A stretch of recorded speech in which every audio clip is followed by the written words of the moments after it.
अगला अध्याय, सती का योगाग्नि से अपने शरीर को भस्म कर देना, दर्शकों का हाहाकार, शिव पार्षदों का प्राण त्याग तथा दक्ष पर आक्रमण, विभुओं द्वारा उनका भगाया जाना तथा देवताओं की चिंता।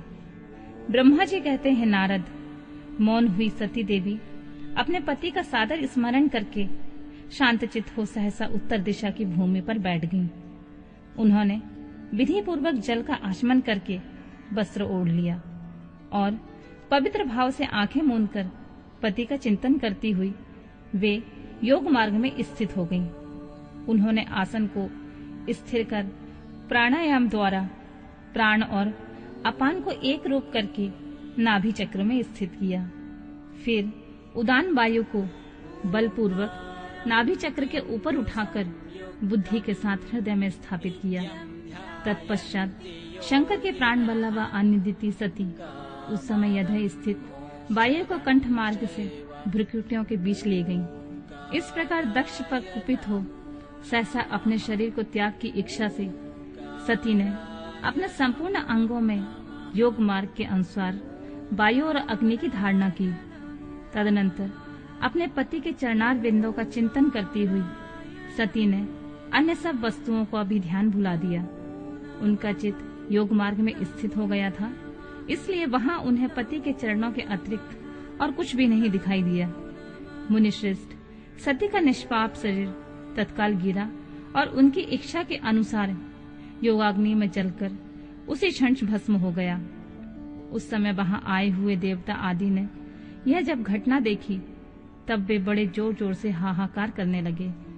उनका वह महान, अद्भुत, विचित्र एवं भयंकर हाहाकार आकाश में और पृथ्वी तल पर सब ओर फैल गया।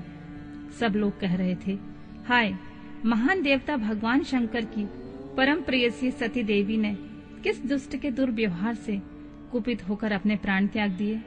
अहो, ब्रह्मा जी के पुत्र इस दक्ष की बड़ी भारी दुष्टता तो देखो। सारा चराचर जगत जिसकी संतान है, उसी की पुत्री मनस्वी सती देवी जो सदा ही मान पाने की योग्य थी, उसके द्वारा ऐसे निरादृत हुई कि प्राणों से ही हाथ धो बैठी। भगवान वृषभध्वज की सती सदा सभी सत्पुरुषों के द्वारा निरंतर सम्मान पाने की अधिकारिणी थी। वास्तव में उनका हृदय बड़ा विशाल था।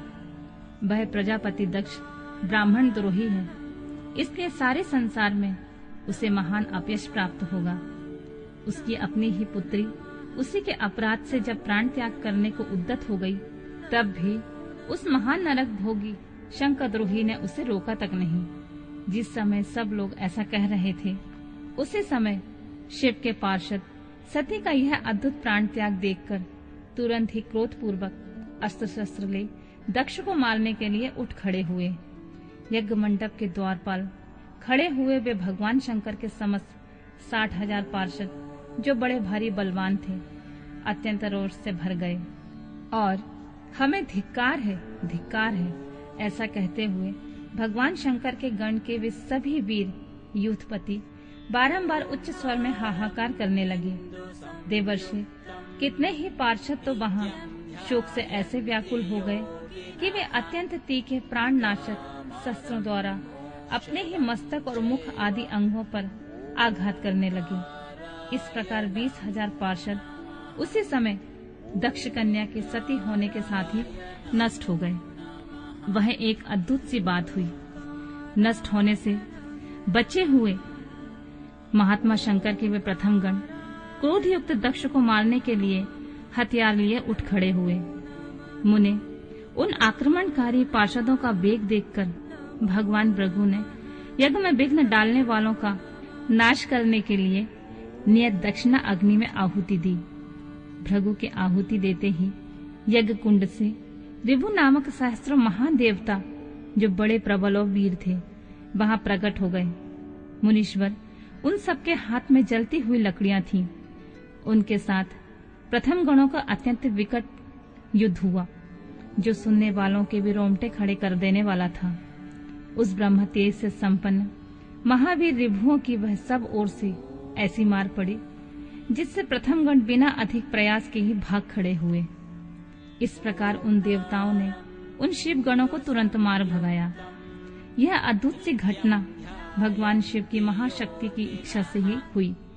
यह सब देखकर ऋषि इंद्रादि देवता, मरुदगण, विश्वदेव, अश्विनी कुमार और लोकपाल चुप ही रहे।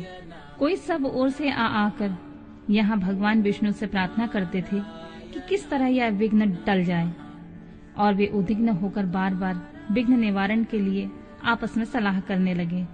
प्रथम गणों के नाश होने और भगाए जाने से जो भावी परिणाम होने वाला था, उसका भली भांति विचार करके उत्तम बुद्धि वाले श्री विष्णु आदि देवता अत्यंत उद्विग्न हो उठे थे। मुनि, इस प्रकार दुरात्मा शंकर द्रोही ब्रह्मा बंधु दक्ष के यज्ञ में उस समय बड़ा भारी विघ्न उपस्थित हो गया।